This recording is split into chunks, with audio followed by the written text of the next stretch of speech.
Hi guys, welcome back to my channel. ఈరోజు video ఏంటంటే కందిపప్పు అలాగే బీరకాయ కుక్కర్లో ఎలా చేసుకోవాలో నేను మీతో షేర్ చేస్తాను. నేను ఈ కప్పుతో 1 కప్ కందిపప్పు తీసుకొని నీట్గా వాష్ చేసుకొని ఇందులోనే 1 కప్కి 4 కప్స్ వాటర్ అనేది వేసుకుంటున్నాను. టమాటోస్, ఆనియన్స్ అలాగే బీరకాయ మనం కట్ చేసి సైడ్కి పెట్టుకున్నాం కదా. ఇప్పుడు మనం వాష్ చేసుకున్న దాంట్లో వాటర్ పోసుకొని కట్ చేసుకున్నవన్నీ ఇందులో వేసుకోవాలి.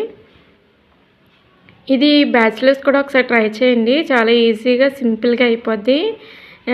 కామెంట్ సెక్షన్లో ఒకరెవరో పప్పు చేయమని అడిగారు. సో ఇది ఇలా ట్రై చేయండి ఒకసారి, చాలా బాగుంటుంది.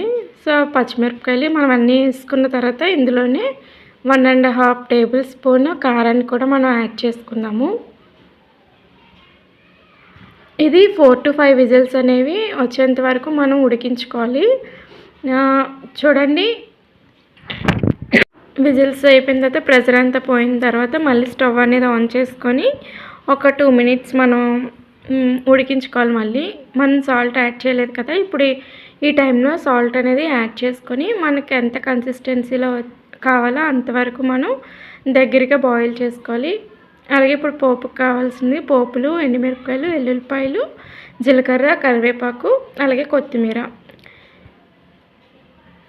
చూడండి, నేను ఈ కన్సిస్టెన్సీ వచ్చేంత వరకు ఉడికించుకున్నాను. ఇప్పుడు పోపు కావాల్సిన ఆయిల్ వేసుకొని ఒక 2 టేబుల్ స్పూన్ ఆయిల్ వేసుకొని పోపు అనేది మనం వేయించుకోవాలి. అంతేనండి, పప్పు బీరకాయ. ఒకసారి మీరు కూడా ట్రై చేయండి. ఎలా వచ్చిందో నాతో కమెంట్ సెక్షన్లో కమెంట్ చేయండి. నా వీడియో కనుక మీరు ఫస్ట్ టైం చూస్తున్నట్లయితే నా ఛానల్ని సబ్స్క్రైబ్ చేయండి.